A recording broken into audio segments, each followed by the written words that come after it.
بصوا كده بقى البانيه طبعا متحمر في زيت الزيتون والسمسم والزعتر. لا حاجة وهم، حاجة بجد ريحتها قلبة الدنيا والطعم تحفة وتغيير.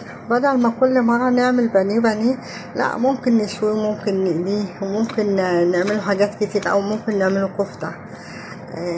لو عجبكم الفيديو متنسوش تعملوا اشتراك وتعليق حلو كده عشان يوصلكوا كل جديد.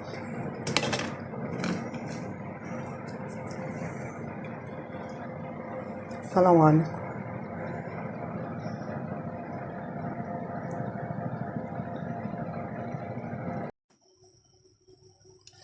السلام عليكم، ازيكم حبايبي، عاملين ايه؟ النهارده هعمل معاكم اكله خفيفه كده هتعجبكم. انا معايا هنا طاسه احط فيها شويه زيت زيتون حلوين، زيت زيتون مخصص للطبخ.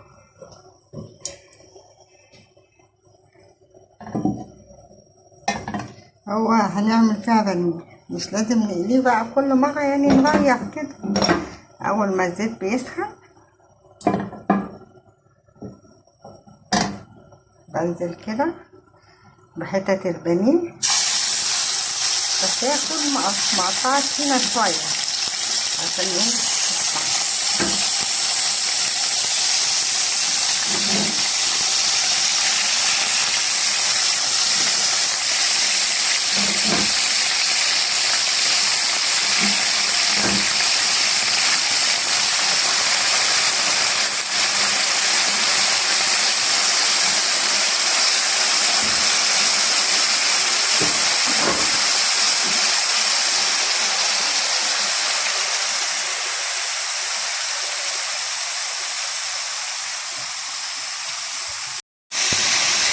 دلوقتي بقى نقص عليها شوية ملح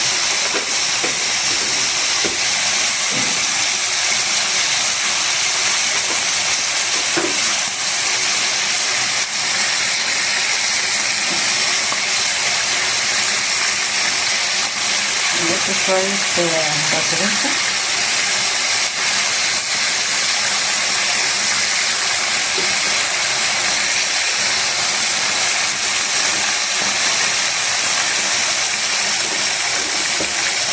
شوية كمون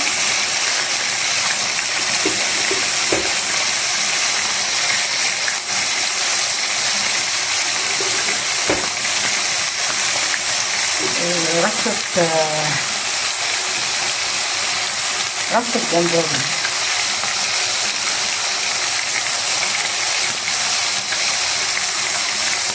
وأهم حاجة بقى، أهم حاجة في التوابل دي الزعتر.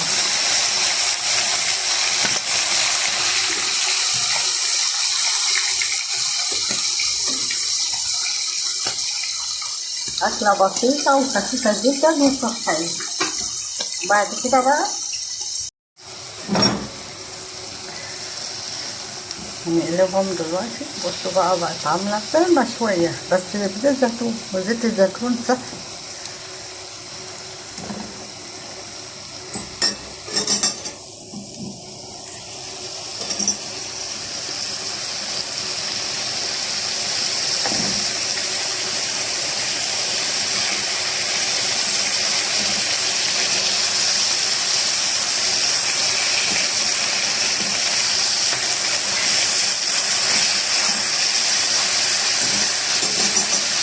كده بقى هنرش عليها بقى السمسم ده بقى بيديها طعم تحفة، وطبعا قيمة غذائية جامدة جدا.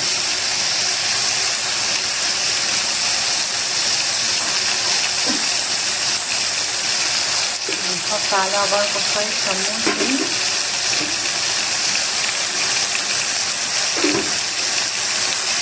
احنا في الوقت ده بقى بنوطي عليها خالص، نقلبهم من الناحية التانية.